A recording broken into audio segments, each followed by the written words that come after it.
வடக்கே உள்ள ஒரிசா மாநிலத்தில் ஒரு பெரிய மாற்றம் ஏற்பட்டிருக்கிறது. 15 ஆண்டுகளாக ஆட்சி செய்து வந்த பிஜு ஜனதாதள் தலைவர் நவீன் பட்நாயக்குடைய ஆட்சி ஒரு முடிவுக்கு வந்திருக்கிறது.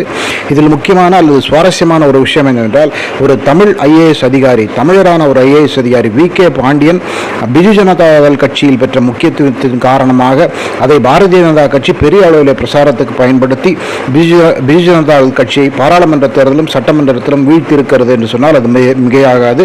பிரதமர் மோடி உட்பட அனைத்து பாஜக தலைவர்களும் ஒரு தமிழர் எப்படி பிஜு ஜனதாதள் கட்சியின் தலைமை பொறுப்பை ஏற்கலாம், எப்படி ஒரிசா மாநிலத்தின் முதல்வராகலாம் என்று பிரசாரம் செய்தனர் என்பது குறிப்பிடத்தக்கது.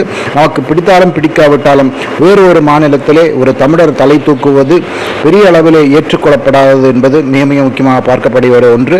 ஒரு பெரிய சரித்திர புகழ் வாய்ந்த ஒரு 15 ஆண்டு கால ஆட்சி முடிவுக்கு வந்திருக்கிறது ஒரு தமிழ் அதிகாரி காரணமாக.